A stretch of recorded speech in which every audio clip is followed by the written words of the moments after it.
నిరీక్షణ prayer house మరియు centre సంఘముల తరపున పునరుద్ధానుడైన యేసుక్రీస్తు నామంలో మీ అందరికీ నా శుభములు. ఈరోజు దేవుని వాగ్దానం అపోస్తల కార్యాలు 2వ అధ్యాయం 46వ వచనం. వారేక మనస్కులై ప్రతిదినము దేవాలయములో తప్పక కూడుకొందురు. ఆరంభ క్రైస్తవ కూడికలు 2 చోట్ల జరిగేవి, దేవాలయము మరియు విశ్వాసుల యొక్క గృహాలు.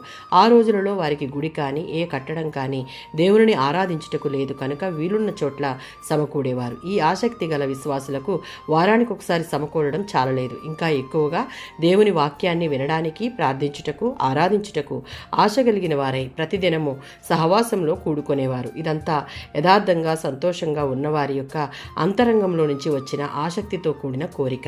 అపోస్తల కార్యాలు 2వ అధ్యాయం 42వ వచనం.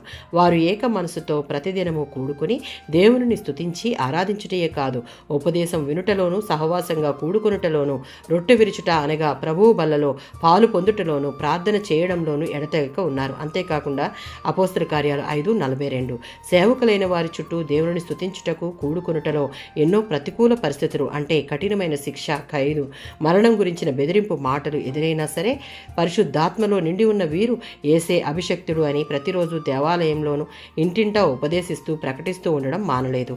అపోస్తల కార్యాలు 3వ అధ్యాయం 1వ వచనం.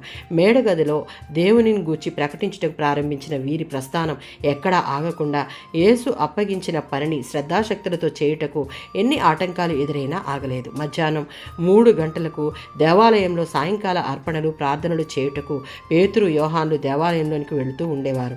సర్వసృష్టికి వెళ్ళి సువార్తను ప్రకటించుడి అని పిలుపునిచ్చిన యేసుక్రీస్తుకు విధేయత చూపించి ఎంత కష్టం వచ్చినా క్రీస్తును గూర్చిన సువార్తను ప్రకటించుట, స్తుతించుట, ఆరాధించుట, ప్రార్థించుట మానలేదు. మరి మీరు? ఆమేన్.